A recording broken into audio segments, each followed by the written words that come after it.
Coming up on today's 76ers Now, which is presented by Prize Picks, going to hand out grades to the Philadelphia 76ers for the 2026 NBA Draft. Going to grade the pick of Labaron Philon and also give the Sixers an overall grade as well for the entire draft. Spoiler alert, it is going to be a little bit different, and I'll explain why in the back half of today's show. I think they missed an opportunity in the second round to add some talent. We'll get to that, but first, let's start with the pick of Labaron Philon. And look, if you've been watching any of the content on the show over the past couple of days, I'm a big fan of the pick of Labaron Philon here at number 22 overall for the Philadelphia 76ers. I think he fills a big need for Philadelphia, one with them needing to get another guard in there behind Tyrese Maxey, behind VJ Edgecombe, somebody that can score the ball, can distribute, can handle, can run the offense, take some pressure off of guys like Maxey and VJ, who down the stretch, especially in the playoffs, we saw were getting run to the ground because nobody else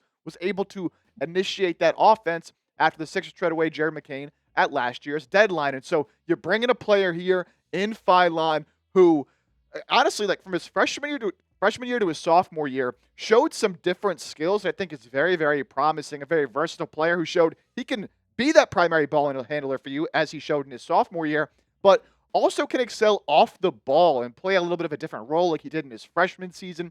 Has great burst, similar to Tyrese Maxey. He uses that in transition on the pick and roll. He's very crafty when he gets inside. And although he is a little bit smaller, the lighter frame at about 6'3", 175 pounds, he's able to finish inside at a high level because he has those fancy finishes. Now, he will face some defensive limitations with his size, but he showed in his freshman season, when he didn't have such a big offensive load, that he can play better defense, and he was a positive on the defensive end of the floor as a freshman. Put up 22 points a game this past year for Alabama, one of the highest scoring teams in the NCAA. And Nick Nurse talked about the kind of offense Alabama ran. Some people might think on the surface, oh, they're just chucking up shots. It's not really a NBA level offense. No, like Nick Nurse said, it was a very pro-style offense they ran at Alabama, and that was spearheaded by Labaron Philon, who, again, good scorer, also a really good playmaker as well. And so he can be a combo guard, can play the one, can play the two. There's going to be times as well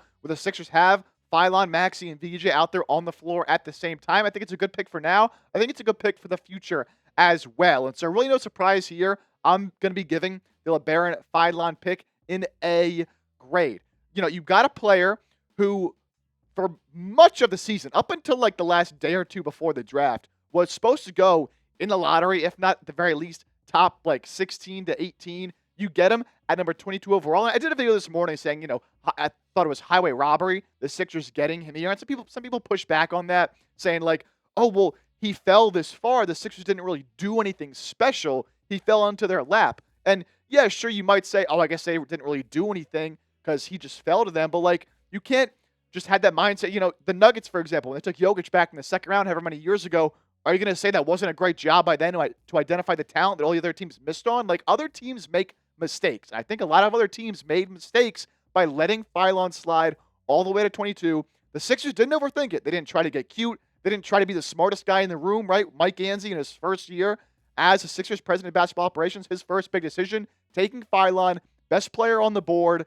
It might not be like the biggest need and the perfect fit for Philadelphia, but I think it makes a lot of sense, and I'm a huge fan of the pick. So I'm giving the pick in A, Labaron Philon in Philadelphia. He will wear a 00, by the way. So Maxey wearing 0, Philon, who wore 0 in college, going to wear a 00 here for the Philadelphia 76ers. Can't wait to see him starting in Summer League. So that's kind of my thoughts. If you want some more in-depth thoughts on the pick, go check out my past couple of videos on Philon. We broke them down in further detail. I'm giving it an A. Let me know your grade on the pick of Labaron Philon. A, B, C, D, or F. Sound off what you think down in the comment section. Now we're going to get to the second round of the draft because the second round came and went. The Sixers did not make a single selection as they did not have a pick, and I think they missed a big opportunity to add some talent. Before we get to that, though, as I mentioned off the top, today's show is presented by Prize Picks, America's #1 sports picks app. And although the basketball season is over, baseball season's in full swing, the World Cup has been absolutely electric, and there's no better way to cash in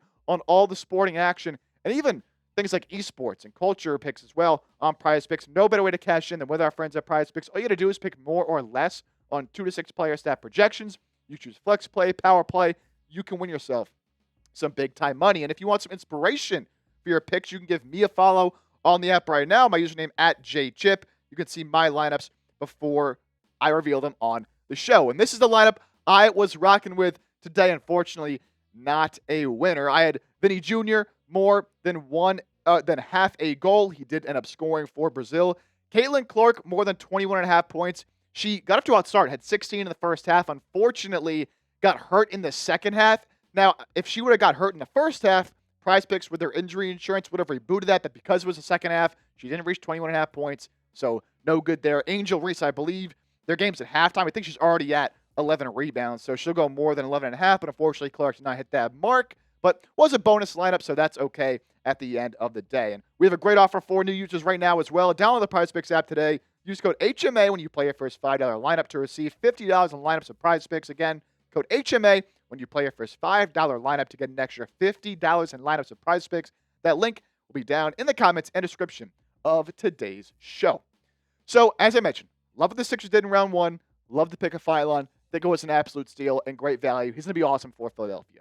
Now, that being said, I think the Sixers missed a big opportunity in round number 2. The Sixers did not have a second-round pick, and there was some chatter from Mike Gansey and the Sixers that they were going to be aggressive in looking to go and get a second-round pick to add some talent to this team. They did not end up doing that. And obviously, things are circumstantial. You know, the board, the way it's falling, things move very fast. And if they don't see a player they like at a certain spot, they're not going to give up assets to get in there. But we saw so many trades tonight. And we saw a lot of players fall, some players taken earlier than expected.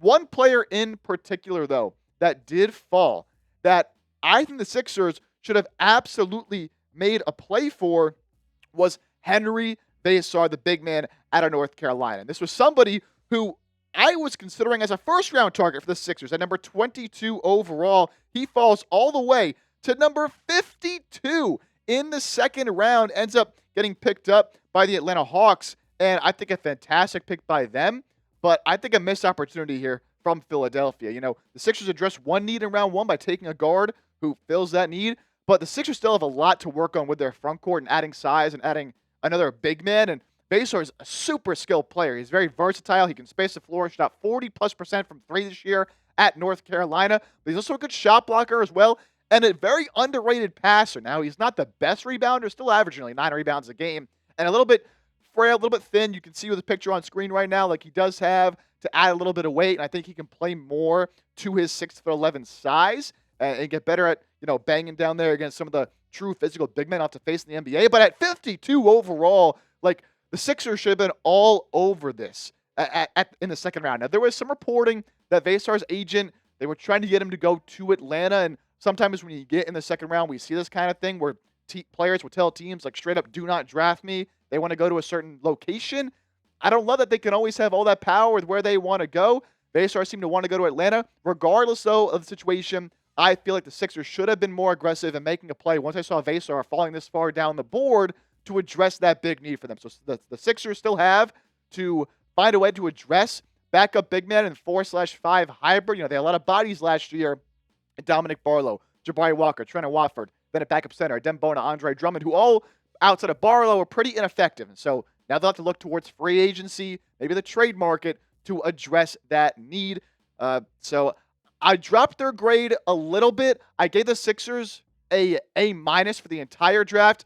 A little bit of a drop from the A grade that I gave Philon. Not a big drop off, but just a little bit, because I think they could have done a little bit better in the second round of the draft in making a move there for Vassar. And so that's why the grade's a little bit different here. A- for the Sixers in the 2026 NBA draft. I'm still very happy with what they did. You can't get too mad at them for something they theoretically could have done, right? So A grade for Philon, A- for the Sixers. Got to be very excited, in my opinion, of what they did here. And we'll look at the free agency from Mike Gansey and the Sixers. Speaking of Mike Gansey, his first draft as Sixers head of president of basketball operations is officially in the book. So let me know your thoughts on Gansey after this draft. What's your confidence level in him after kind of seeing him in the Sixers front office in action for the first time since he was hired? Scale your confidence level in him, 1 through 10, 1 being the lowest, 10 being the highest, and let me know down in the comments section. We will be live for free agency as well. We are live for the first round of the draft. If you were there, I really appreciate it. Thank you all for being there, but we'll be live again Next Tuesday is the start of NBA free agency. We'll be live for at least like the first 3 days of free agency here on the channel, looking at any moves the Sixers could make. So again, for the best coverage you'll find on the Sixers all off season long, be sure to lock us in. Hit that sub button. We'll be back tomorrow with a show looking at some of the UDFAs the Sixers could be looking to target.